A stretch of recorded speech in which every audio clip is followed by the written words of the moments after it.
Olá, pessoal. Agora, dando continuidade às nossas aulas, vamos falar sobre normalização, um assunto muito importante, tá? Então, eu preciso que vocês prestem muita atenção aos detalhes, tá? Agora, de início, eu vou fazer uma introdução, né, e problema de tabelas mal formatadas, que a partir desse tema nós vamos para a dependência funcional e depois disso vamos para as três primeiras formas normais através do uso de modelo relacional e alguns exemplos, tá?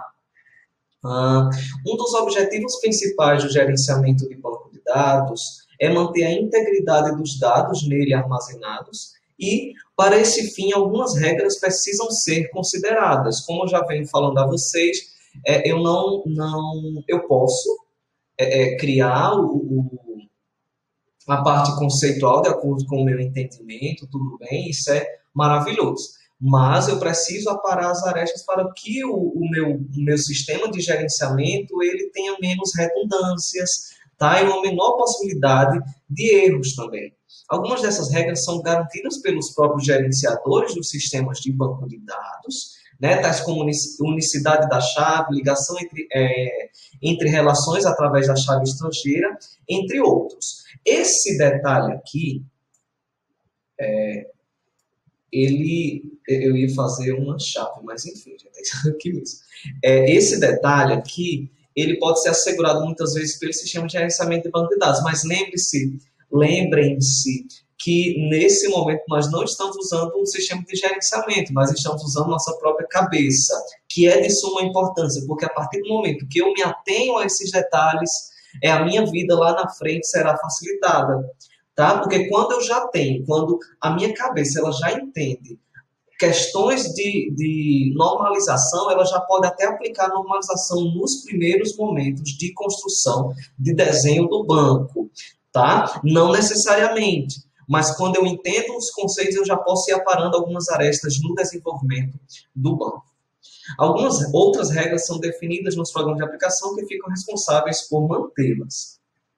É necessário que as relações sejam bem fundamentadas no sentido de evitar redundâncias, né, que é de suma importância, que possam gerar, entre outros problemas, inconsistência de dados. Então, em alguns campos, eu posso receber um valor, como eu já falei, até pessoalmente, né, presencialmente, lá na sala de aula. Em alguns campos eu posso dar um valor e em outros eu posso dar outro. Tá? Então, na hora de fazer aquele cálculo, por exemplo, eu tenho um produto com tal preço, né, com um preço agora. Aí, a minha empresa, a minha loja pensou em jogar uma promoção. Então, em um campo eu preencho um valor, em outro eu preencho outro. Então, qual valor que o meu sistema vai apresentar para o cliente? Qual desses valores é o que eu quero para aquele momento? Então, é importante uma questão de unicidade, tá? Para evitarmos essa inconsistência de dados e até mesmo perdas financeiras para as empresas, né? Que é um problema que tem que ser evitado a todo momento, tá? Para procurar garantir esse aspecto e também, claro, a perda de dados, que é de suma importância. Para procurar garantir esse aspecto, foi desenvolvida uma técnica chamada normalização. Essa técnica de normalização é a principal técnica de refinamento, né? Ela ocorre como? Através da decomposição de um esquema em subesquemas, né? Nós lembramos que nós temos um problema gigante ali, né? Um caso, como já passei nas atividades da semana para vocês, nós temos um caso, e a partir desse caso nós temos que dividir aquele caso em subcasos, tá? Então, isso aí já é uma técnica de refinamento, já é uma decomposição, porque a partir do momento que você pega aquele caso grande, né, aquele mini mundo, e transforma e coloca ele em determinadas, e divide em determinadas entidades, nós conseguimos olhar para cada entidade, definir relações entre elas e minimizar a possibilidade de erros. Tá? A decomposição deve ser usada cuidadosamente, né? E antes de fazer a decomposição, nós temos que analisar dois detalhes, tá? Que são muito importantes. Há motivos para se decompor essa relação? A decomposição nesse caso, no caso que eu decidi fazer, ela pode causar algum problema, né? Então, para fazer uma decomposição, eu tenho que parar, sentar e analisar aquela situação, tá? Porque pode ser que eu retire algumas informações, algumas inconsistências, que para mim aquilo são inconsistências, mas se eu fizer uma decomposição naquilo ali, pode ser que eu venha perder informações. Então é importante que, à medida que for mexendo no desenho do banco de dados, e principalmente depois do seu projeto passar pela normalização, é importante ir conversar com o cliente, porque o cliente vai dizer se você realmente precisava daquela informação, se aquela informação ela precisa voltar, né? E também, claro, o analista de banco de dados, ele lida com muitas situações. Ele tem um conhecimento técnico, mas ele não tem um conhecimento da causa, né? Que que esse conhecimento de causa ele está com o seu cliente. Só que o seu cliente não sabe, não entende muitas vezes como funciona um banco de dados. Então, você tem que abstrair as informações e clarificar as ideias para que aquele cliente, né, ele entenda o que está sendo feito e possa realmente lhe ajudar nessas decisões. Tá? Consideremos esse esquema. Pacientes. Né? A entidade pacientes ela recebe ID, nome, endereço, telefone, sexo, data de nascimento, sigla do convênio, nome do convênio, endereço do convênio e telefone do convênio. Esse aqui é um exemplo de esquema mal projetado. Por quê?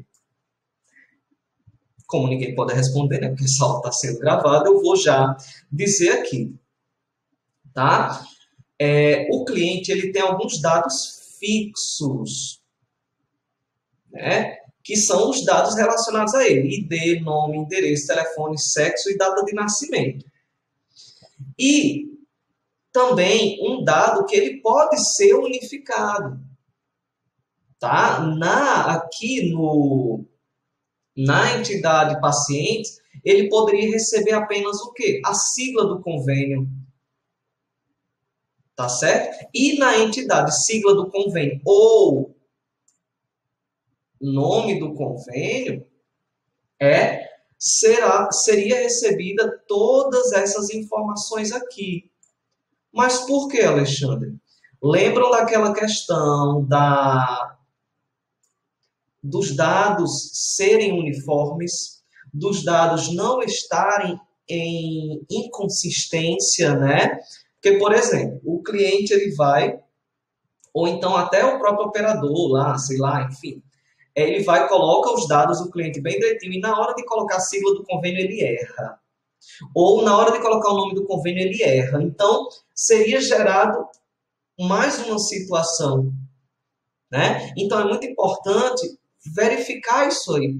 Para que colocar tanto dado assim? Que primeiro vai iniciar uma série de redigitação, as pessoas vão ficar redigitando, enfim, várias vezes as coisas, então bastaria colocar, isso seria resolvido se a entidade sigla convênio ou entidade nome convênio, ela virasse aqui uma chave estrangeira, não é verdade? Então vamos lá. Isso aqui, na verdade, já é tudo que eu falei no slide anterior, né? Os dados de um convênio, nome, são repetidos para cada paciente associado a esse convênio. Por exemplo, os dados da Unibet serão repetidos para cada um de seus usuários. Então, isso aqui seria resolvido se um desses dois aqui, uma dessas características, ou enfim, poderia ser até o endereço, ou até o próprio telefone, né? Poderia virar chave estrangeira para que quando fosse colocado, o paciente já recebesse todas essas informações aqui do seu convênio, né? Então, entramos agora nos problemas de anomalias, tá? O que seria anomalia de inserção? Anomalia é um problema, algo que está em discordância, algo que está disforme, né? Anomalia de inserção. Quando se inserir um paciente, é preciso inserir também os dados do convênio, mesmo que já estejam cadastrados. né? Não é possível inserir um convênio sem inserir também um paciente. Anomalia de exclusão. Ao se excluir um paciente, se esse for o único associado de um convênio, então os dados do convênio serão perdidos. Então, existem relacionados àquele caso, né, anomalia de inserção e anomalia de exclusão. Porque quando eu coloco, se eu inserir os dados do paciente, eu tenho que também colocar os dados do convênio. E se eu excluir os dados daquele paciente, e se ele for o único daquele cadastrado com aquele convênio, os dados do convênio também serão perdidos. E existe também a anomalia de modificação, porque para se modificar os dados de um convênio é preciso atualizar os mesmos dados em todas as tuplas de pacientes que estejam associados àquele convênio. Tupla, como eu disse para vocês, são linhas, né? A junção entre as colunas e as linhas de uma tabela. Então, quando eu, por exemplo, mudou o nome, o número de telefone do convênio. Então, para fazer a modificação desse convênio, eu preciso fazer o quê? Ir modificar no convênio de todos os pacientes. Isso poderia estar sendo facilitado se eu tivesse modificado ali, se eu tivesse normalizado o meu sistema de gerenciamento, tá certo? Dependência funcional. O que seria a dependência funcional? Dependências funcionais, como nós já falamos, são restrições de integridades mais gerais que as restrições de chaves, né? Por exemplo, para que eu consiga um resultado, esse resultado ele precisa vir de outra tabela. Vamos pensar assim, tá? Exemplo de dependência funcional.